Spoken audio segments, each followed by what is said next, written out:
Hello नमस्कार, कैसे हैं आप लोग। तो हम 16 दिसंबर वाले साइट का पेडागोजी वाला सेक्शन डिस्कस करते हैं आज। देखते हैं।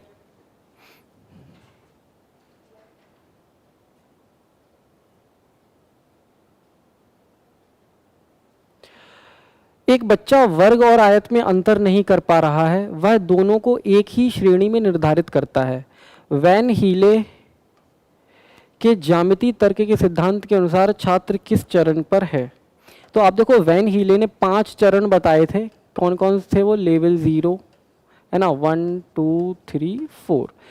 लेवल 0 से लेकर लेवल 4 तक 5 चरण थे। अब उसमें से पूछ रहा है कौन से चरण में है बच्चा अभी, और वो क्या नहीं कर पा रहा है? आयत और वर्ग और आयत में अंतर नहीं कर पा रहा है। तो आप देखो, पहला जो लेवल 0 होता है वो क्या होता है? विजुअलाइजेशन, जिसको हम बोलते हैं चाक्षुषीकरण। मतलब बच्चा देख के आकृतियों को पहचान तो ले रहा है, लेकिन वो अभी अंतर नहीं कर पा रहा। वो ये नहीं बता पा रहा कि ये वर्ग है या ये आयत है, उसको दोनों सेम ही चीजें लग रही हैं। और इसके बाद होता है एनालिसिस, जिसको बोलते हैं विश्लेषण। बच्चा इसमें चीज़ों को तोड़ मड़ोड़ के छोटे छोटे पार्ट में तोड़ के उनकी विशेषताओं को समझने लगता है, तो यहाँ पे वो अंतर भी कर लेता है। तो अंतर किस में नहीं कर पाता है? विजुअलाइजेशन लेवल में।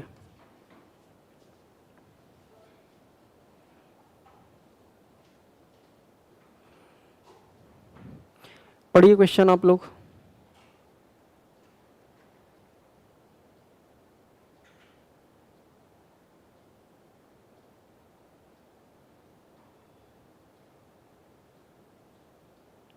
देखो क्या कह रहा है, निम्न में से कौन सा क्रम प्राकृतिक संख्याओं का योग सिखाने की शुरुआत के लिए उपयुक्त होगा। आपको बच्चों को एडिशन सिखाना है, योग सिखाना है। देखो इसका आंसर है ACDB। इसको आप लोग थोड़ा सा एक तरीके से ये जो है इनको याद कर लेना कैसे कैसे होता है, क्योंकि एकदम से नया सवाल है। प्रासंगिक स्थिति के द्वारा एक अनुभव प्रदान करना, सबसे पहला टर्म क्या है? सबसे पहले आप प्रासंगिक स्थिति, बच्चों को कोई एक कॉन्टेक्स्ट दोगे, है ना, एक स्थिति, एक सिचुएशन कोई दोगे कि देखो 2 स्टूडेंट है, एक राम एक श्याम है। राम के पास 5 पेन है, श्याम के पास 4 पेन है। ठीक है, ये एक आपने एक स्थिति दे दी हाइपोथेटिकल। फिर क्या आएगा? C, स्थिति को मौखिक रूप से समझाना। फिर आप उनको एलेबोरेट करोगे, एलेबोरेट करो, समझाओगे कि क्या है। D में क्या है? चित्रों के माध्यम से स्थितियों को निरूपित करोगे। देखो हम बच्चों को पढ़ाते हैं मैथ, कैसे मैथ होती है? अमूर्त होती है, गणित है ना, एब्स्ट्रैक्ट होती है। उसको पढ़ाया कैसे जाता है? मूर्त। मूर्त से अमूर्त चीजों को समझाया जाता है। तो बच्चों को ऐसे समझ में नहीं आएगा, उनका आप चित्र दिखाओगे तो थोड़ा और बेटर समझ में आएगा। और उसके बाद क्या हो गया? B, स्थितियों को चिन्हों से दर्शाना। चिन्ह क्या होता है भाई? प्लस का, एडिशन का यही चिन्ह होता है। राम के पास 5 है, श्याम के पास 4 है, तो कितना हो जाएगा? 9। तो फिर आप चिन्ह यूज करोगे कब? सबसे लास्ट में। तो इसका आंसर हो जाएगा ऑप्शन B।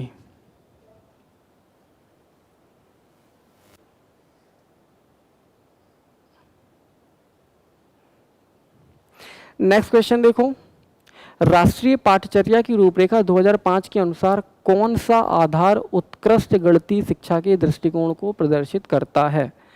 इनमें से कौन सा ऑप्शन है जो गणितीय शिक्षा के उत्कृष्ट दृष्टिकोण दिखा रहा है? उच्च गुणवत्तापूर्ण गणितीय शिक्षा वह है जिसमें कोई विद्यार्थी अनुत्तीर्ण ना हो। अब मुझे आप ये बताओ कि क्या ये पॉसिबल है कि कोई भी फेल ना हो? है, ऐसा तो पॉसिबल ही नहीं है ना।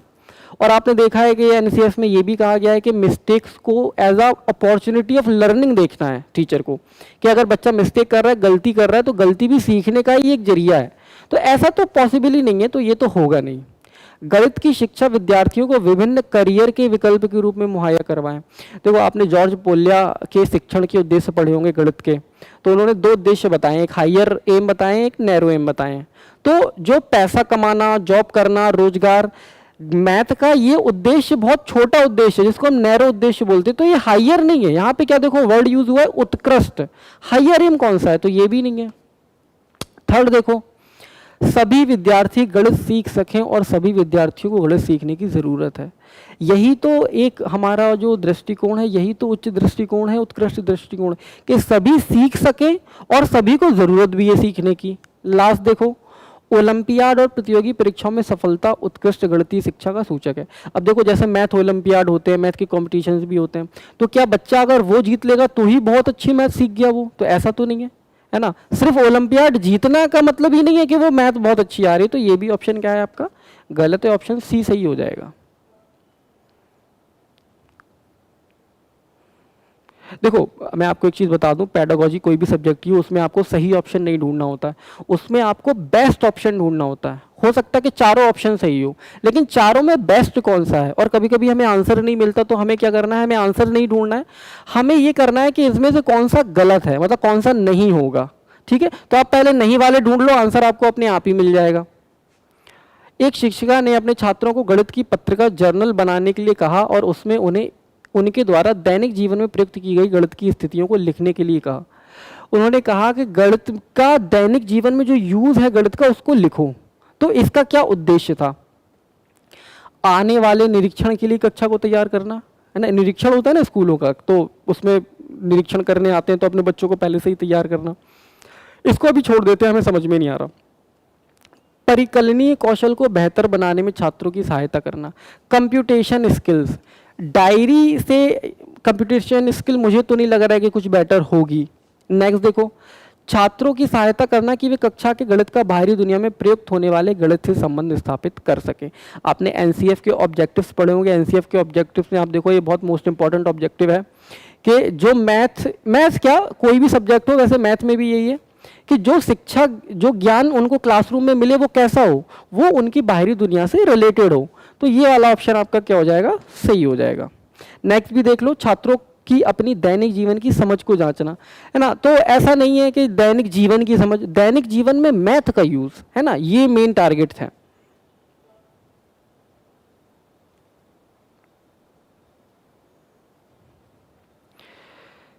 गणित केवल अंक गणित नहीं है, निम्नलिखित में से कौन सा कथन दिए गए संदर्भ में सबसे उपयुक्त है? सोचिए इसके बारे में।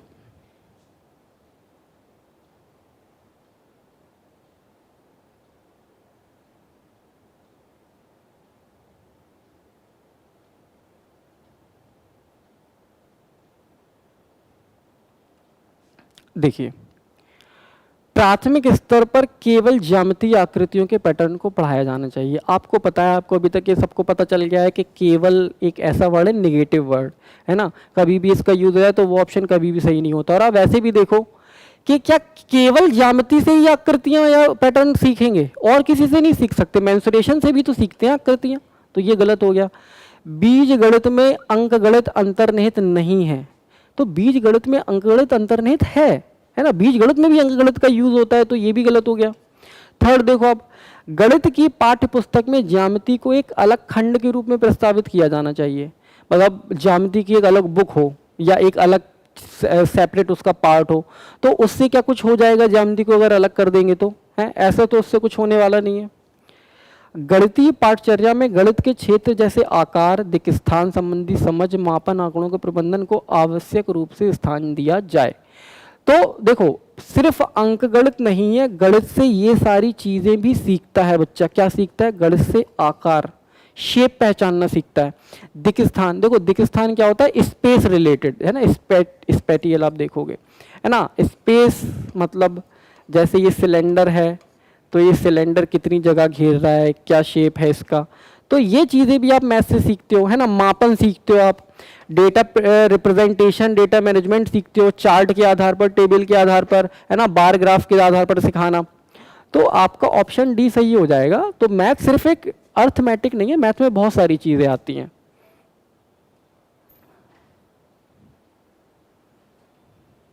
नेक्स्ट देखो, निम्नलिखित में से डीन्स ब्लॉक का प्रयोग करके किन अवधारणाओं को नहीं पढ़ाया जा सकता? अब देखो, ये बहुत ही इजी सवाल है। अब देखो, numbers and place value, probability, addition, subtraction. अब देखो, प्रोबेबिलिटी क्या 1 से 5 तक या 8 तक में कहीं प्रायिकता पढ़ाई जाती है? 8 में हो सकता है पढ़ाई भी जाए, लेकिन 1 से 5 तक में तो कहीं नहीं पढ़ाई जा सकती। और ये डीन्स ब्लॉक वगैरह का यूज़ कहाँ होता है? प्राइमरी लेवल पे ही होता है। तो आप प्रोबेबिलिटी कैसे डीन्स ब्लॉक से कर लोगे? यही आंसर हो जाएगा। बाकी देखो, जोड़ना होता है, घटाना होता है ना। स्थानीय मान वगैरह आप डीन्स ब्लॉक से बता सकते हो।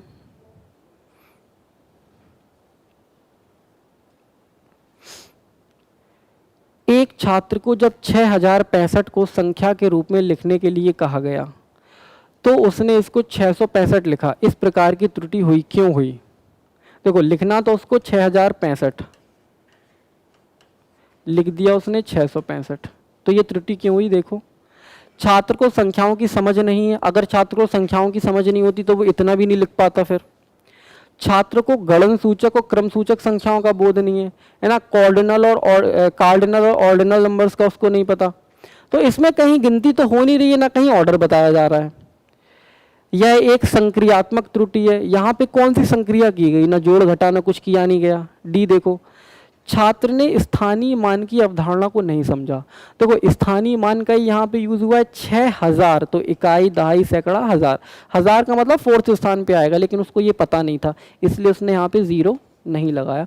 तो उसको स्थानीय मान का कॉन्सेप्ट उसको नहीं पता है। नेक्स्ट देखो,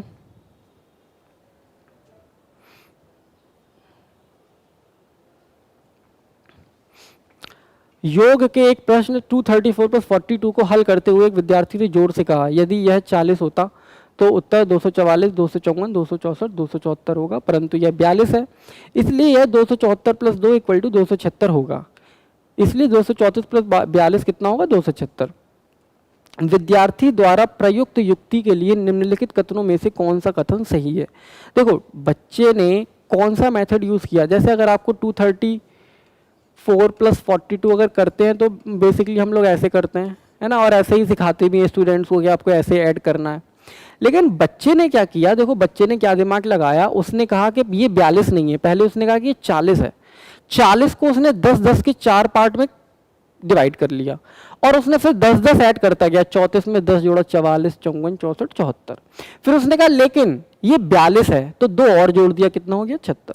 अब ये जो उसका मेथड है क्या है, गणित की कक्षा में मौखिक परिकलनीय युक्तियों को हतोत्साहित किया जाना चाहिए।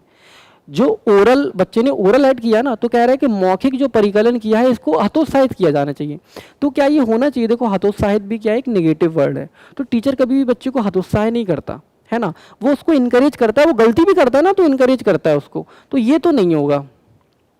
इस तरह की प्रणालियों द्वारा हल की गई समस्याओं को ठीक करते हुए एक शिक्षक कार्य बढ़ जाता है।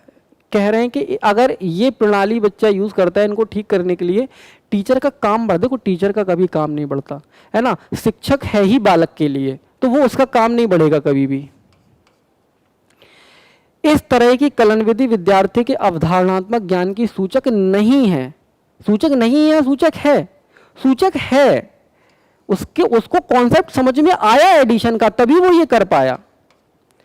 गणित में अनौपचारिक रणनीतियों का उपयोग एक शिक्षक को बच्चे की अवधारणात्मक समझ की प्रक्रिया को जानने में सहायता करता है। देखो इस बच्चे ने कौन सा मेथड यूज किया, अनौपचारिक। ये मेथड है, ये औपचारिक मेथड है, और इसने जो किया ये अनौपचारिक मेथड है, इनफॉर्मल। तो जब बच्चा इनफॉर्मल मेथड यूज करता है तो टीचर को ये समझने में मदद मिलती है कि ये बालक देखो इतना टैलेंटेड है, इसके दिमाग किस तरह से काम कर रहा है, सोच किस तरह से रहा है, तो उसकी अवधारणात्मक समझ की प्रक्रिया को समझने में सहायता करता है। ये ठीक है बिल्कुल।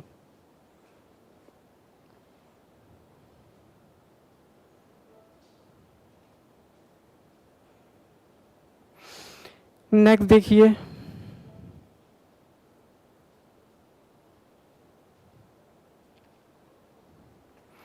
कुछ छात्रों में भागफल और शेषफल शब्दों के साथ उलझन होती है, भ्रांति होती है, भांति नहीं है, भ्रांति है। छात्रों में इस प्रकार की उलझन को दूर करने के लिए निम्नलिखित में से कौन सी नीति उपयुक्त है। देखो जैसे आप 36 में 5 का भाग कर दो, 7 बार जाएगा, यहाँ पे आ जाएगा 35, और ये एक क्या बच गया, इसी को एक को बोलते हैं रिमाइंडर या शेषफल, ठीक है। और ये जो क्या है, इसी को बोलते हैं क्या, भागफल, कितने बार भाग गया। तो बच्चे इनमें कंफ्यूज है, वो इसको भागफल समझ रहे, इसको शेषफल समझ रहे। तो इसको दूर करने के लिए कौन सी नीति अपनाएं, श्याम पट पर शिक्षक द्वारा अनेक विभाजन समस्याओं को निरूपित करना। टीचर बहुत सारे भाग के सवाल करवा दे श्याम पट पे, अच्छा ये बताओ वो ऑलरेडी ये करवा ही चुका होगा, ये करवाने के बाद भी तो बच्चों को समझ में नहीं आया, तो बोर्ड पे वो और भी करवा देगा, तो क्या समझ में आ जाएगा, क्या नहीं।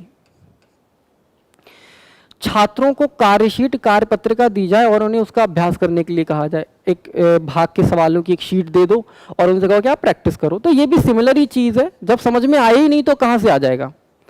मूर्त पदार्थों का प्रयोग किया जाए और छात्रों को कहा जाए कि वे इनसे भिन्न प्रकार के समूह बनाएं और समूहों की संख्या और समूह के बाहर की वस्तुओं का निरीक्षण करें। ठीक है, इसको अभी रखते हैं होल्ड पे। भागफल और शेषफल की परिभाषा को कम से कम 20 बार लिखना। आप ये बताओ कि परिभाषा अगर वो भागफल और शेषफल की लिख लेंगे तो क्या उनको ये भाग करना समझ में आ जाएगा? नहीं आएगा। तो यही ऑप्शन बचा सी, मूर्त पदार्थों का प्रयोग किया जाए। देखो अभी मैंने आपको बताया कि छोटे बच्चों को मैथ कैसे सिखाई जाती है, मूर्त चीज़ों से अमूर्त कॉन्सेप्ट बताए जा सकते हैं। मूर्त क्या होता है? ऐसी चीज़ें जिनको आप देख सकते हो, टच कर सकते हो, महसूस कर सकते हो। अमूर्त ऐसी चीज़ें होती हैं जो सिर्फ एक कल्पना है ना। अगर मैंने कहा कि राम बाजार से 1 किलो फल लेके आए, तो राम कहीं से आ तो नहीं गया कि वो जाके फल भी ले आया हो, सिर्फ हमने सोचा है। तो बच्चों को ये समझ में नहीं आता, ये अमूर्त है। तो उनको आप मूर्त में समझाओगे, उसका फिगर दिखाओ, है ना, या एक लाइव एग्जाम्पल क्लास से ले लो।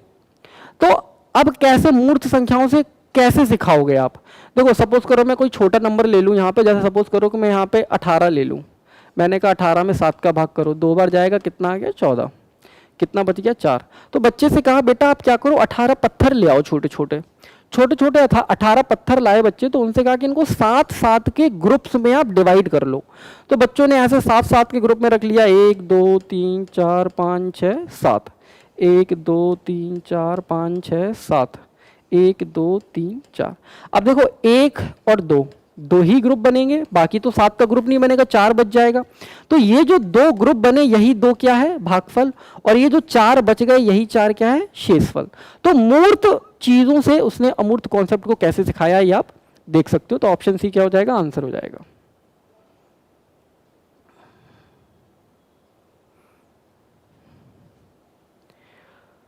निम्न में से क्या योगात्मक मूल्यांकन की विशेषता नहीं है? नहीं है, इस पे फोकस करना है, नहीं है।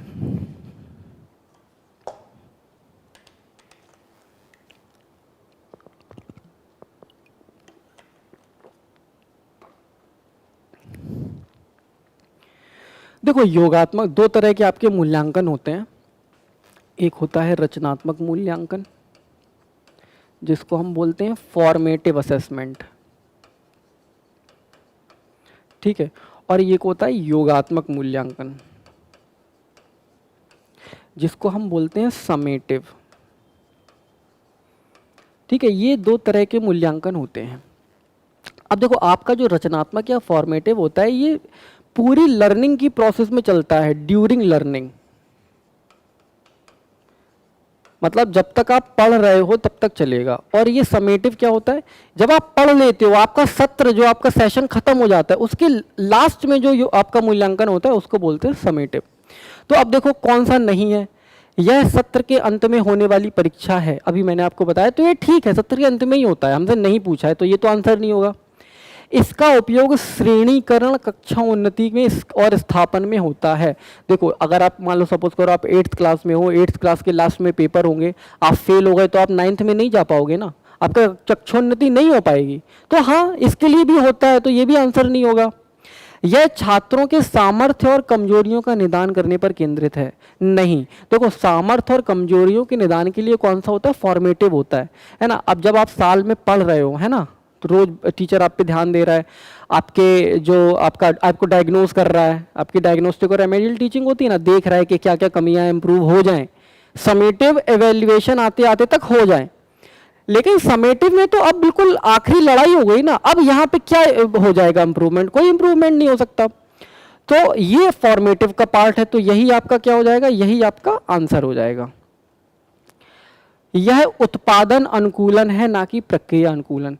प्रोडक्ट ओरिएंटेड है ना, जब कोई चीज लास्ट में खत्म होने वाली होती तभी वो प्रोडक्ट बनता है, तो प्रोडक्ट ओरिएंटेड है। ये भी आंसर आपका नहीं होगा, आपका ऑप्शन सी सही हो जाएगा।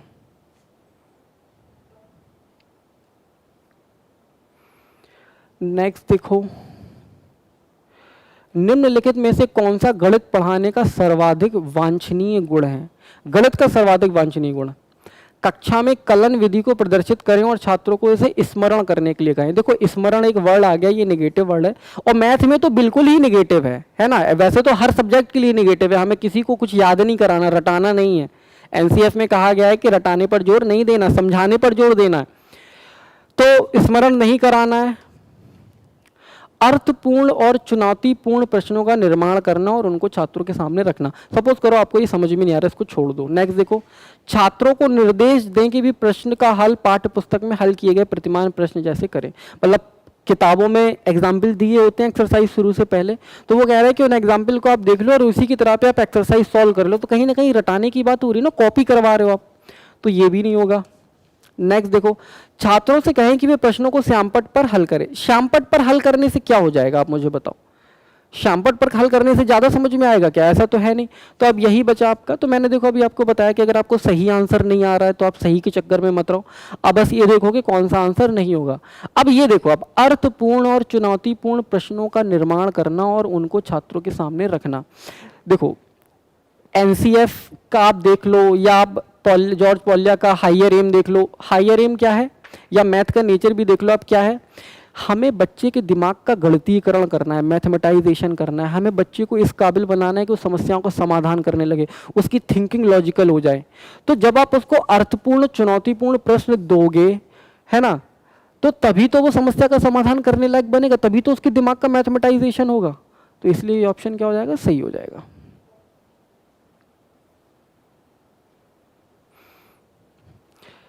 ये देखिए वेरी गुड क्वेश्चन और बहुत ही इजी है। इसकी हिंदी देखते हैं।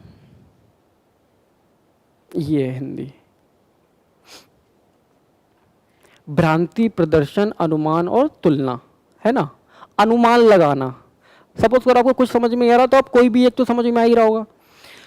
अब देखो ये 48 × 52 है तो 2500 लिख दिया है, तो इसका मतलब 48 को 50 मान लिया, 52 को भी कितना मान लिया, 50। तो अनुमान लगा ली ना, अंदाजा, अंदाजे से कर दिया, तो ये इससे मिल जाएगा। कंपेयर तुलना, ये 4 इज लेस देन 5, 4 5 से छोटा है, तुलना हो रही है। अब देखो आपको बाकी का कुछ नहीं करना है, इन्हीं दोनों से आप आंसर लगा लोगे। सी का क्या है, 4th। अब देखो आप सी का 4th सिर्फ एक ही ऑप्शन में है ना, तो आपका यही ऑप्शन सही हो जाएगा। उसके बाद अब देखो ए का 3rd, ए का 3rd, और इसका क्या हो जाएगा, ये देखो भ्रांति 2/3 + 3/4 क्या कर रहा है बच्चा, उसको लग रहा है कि भिन्नों को ऐड करना है तो ऊपर ऊपर वाले ऐड कर दो, नीचे नीचे वाले ऐड कर दो, तो 5/7 कर दिया। तो ये भ्रांति है, एक मिसकंसेप्शन जिसको बोलते हैं। प्रदर्शन, ये नंबरों को संख्या रेखा पर दिखाया जा रहा है तो प्रदर्शन हो रहा है, ठीक है, ऑप्शन ए सही हो जाएगा।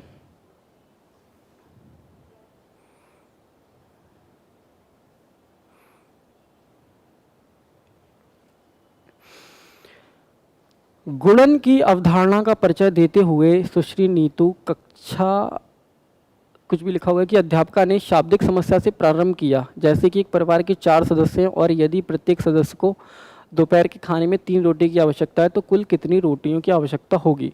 तो 4 सदस्य हैं, सभी 3 रोटी खा रहे हैं, तो कितनी रोटी खा लेंगे, 12 रोटी। ये आंसर निकालना नहीं था, मैं ऐसे ही बता रहा हूँ।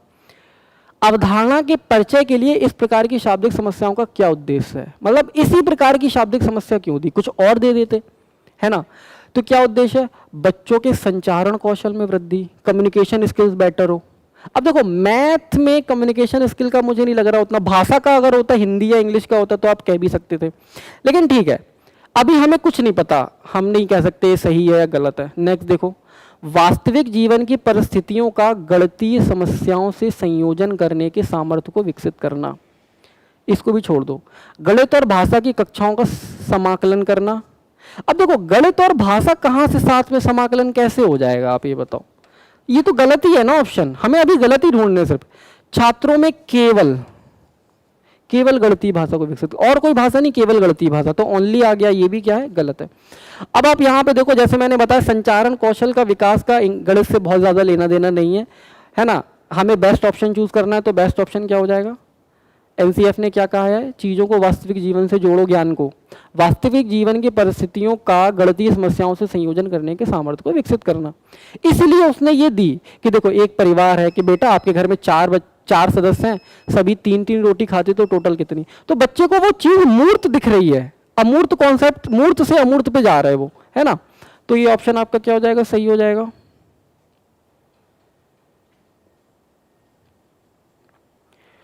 निम्न में से कौन से गणित की प्रकृति के अनुसार सही नहीं है। गणित की प्रकृति बहुत ही इंपॉर्टेंट है, एक सवाल इससे आता ही है।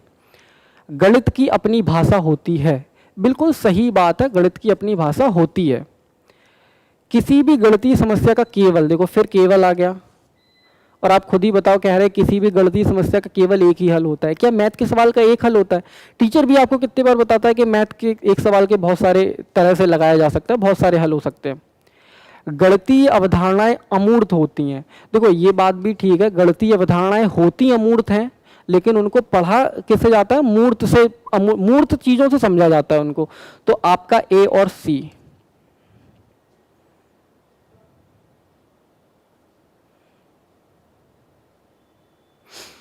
नेक्स्ट सवाल देखो आप, लास्ट सवाल जो है, दृश्यीकरण और प्रदर्शन, इंग्लिश में भी पढ़ते जाना, विजुअलाइजेशन और रिप्रेजेंटेशन, प्राथमिक स्तर पर शिक्षण में सुनिश्चित की जाने वाली महत्वपूर्ण प्रक्रियाएं हैं क्योंकि।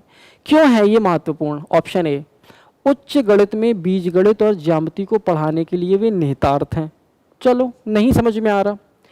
प्राथमिक स्तर पर केवल, कह रहे कि प्राथमिक स्तर पर बस यही सिखाओ, इन्हीं दोनों को सिखाओ और कुछ को मत सिखाओ, तो केवल आ गया, तो ये ऑप्शन तो गलत हो गया। गणित में अधिगम के मूल्यांकन का यही एकमात्र ओनली का दूसरा रूप, ये भी तो केवल ही है कि सिर्फ यही तरीका है, ये भी गलत हो गया। ये शिक्षक के काम को आसान बना देता है। अभी मैंने आपको बताया कि शिक्षक कभी थकता नहीं है, शिक्षक का काम कभी बढ़ता नहीं है, शिक्षक का काम कभी आसान नहीं है, तो शिक्षक से कुछ लेना देना नहीं है। चाइल्ड सेंट्रिक एजुकेशन है, हमें चाइल्ड से मतलब है।